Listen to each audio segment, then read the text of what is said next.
नाशिकमधनं आहे। नाशिकच्या तपोवन वृक्षतोडी विरोधात आता आंदोलनादरम्यान पालिका प्रशासनाने पर्यायी जागेवर 15,000 झाडं लावायची लगबग सुरू केली आहे। मात्र या घाईगर्दीमध्ये पालिकेच्या नियोजन शून्य कारभार समोर आलेला आहे। जेसीबीने शेजारी पुरेसे अंतर न ठेवता खड्डे खोदलेले आहेत। त्यामुळे वृक्षारोपण पद्धतीवर प्रश्नचिन्ह उभे राहिले। मंत्री गिरीश महाजन यांनी सुद्धा यावर नाराजी व्यक्त केली आहे।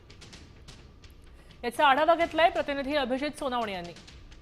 नाशिकच्या तपोवनातील वृक्ष वाचवण्यासाठी एकीकडे मोठं जन आंदोलन उभं राहत असतानाच दुसरीकडे प्रशासनानं मात्र पर्यायी जागेवर झाडं लावण्याची तयारी सुरू केलेली आहे। मी आता नाशिकच्या सिडको परिसरातील सेंट्रल पार्कमध्ये आहे। या दृश्यांमध्ये जर आपण पाहिलं तर या ठिकाणी झाडं लावण्यासाठी जेसीबीच्या माध्यमातून आता खड्डे खोदण्यात आलेले आहेत आणि या ठिकाणी जी 15,000 झाडं लावायची आहे त्यापैकीच या ठिकाणी देखील काही झाडं लावली जाणार आहेत।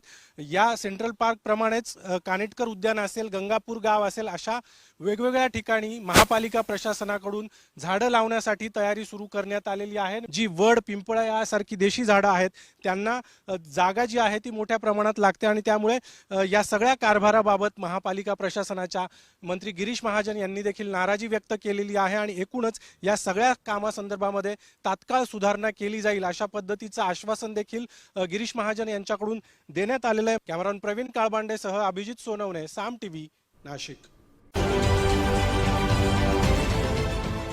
देश विदेशातील प्रत्येक घडामोडींचे लाईव्ह अपडेट मिळवण्यासाठी आता साम टीव्हीच्या सर्व सोशल मीडिया प्लॅटफॉर्मला लाईक, फॉलो आणि सबस्क्राईब करा। तसंच सर्व नोटिफिकेशनसाठी बेल आयकॉन प्रेस करायला विसरू नका।